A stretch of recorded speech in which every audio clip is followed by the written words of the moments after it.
Alright YouTube, so we've wound up getting a little bit of work today. Thank God for my used car dealers who keep us steadily flowing with vehicles with problems. So one, we have a 70,000 here. We have a power steering noise.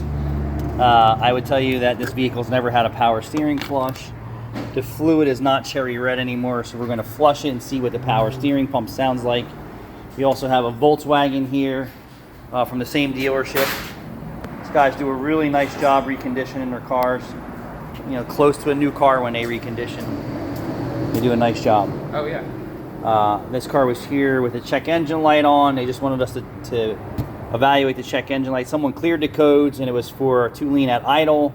I kind of ruled out the PCV system because the idle quality was good, and then I started looking around, and I'm like, that's not good.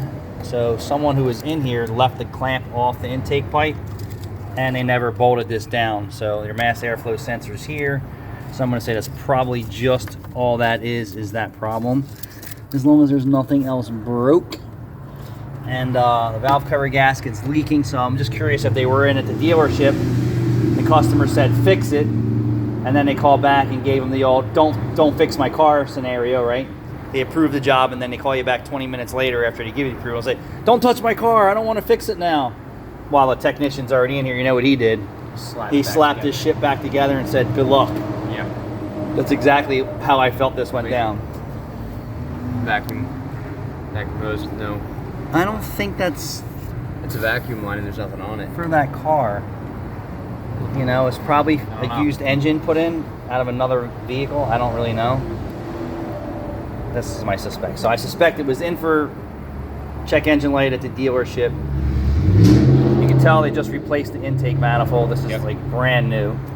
And they probably had another problem. Like, hey, well, the valve cover was leaking, lean codes. There's no reason for you to take any of this off to do an intake manifold. Mm-hmm. And this alone, if you went to the dealership, is at least $1,000 job. 2 or 3. Not including if they clean the intake valves. Probably $3,000 if they had to do the intake valves. This one, yeah. Because you should be rolling up blasting your intake valves on these motors. You should be maintaining your car, and that's that. So I'm going to do a little work here. I'm going to put a bolt in there, put a clamp on that, finish up the oil change, go through the fluids. Then I'll move over here to a power steering flush. Caleb is working on a fuel level sender on a 2020 EcoSport. 2020 EcoSport, already with a bad fuel level sender. Junk. Garbage. Not even 5 years old yet. No, and the job's a pain in the ass. Yeah. And it doesn't call for anywhere near enough labor. Yeah, 4 hours just doesn't seem to cut it. To drop the whole rear subframe assembly, the drive shaft, and then the gas tank. Exhaust, yeah. Right, yeah. So hour. Is that how they're doing their math? I guess so. It's definitely not in the technician's favor. No.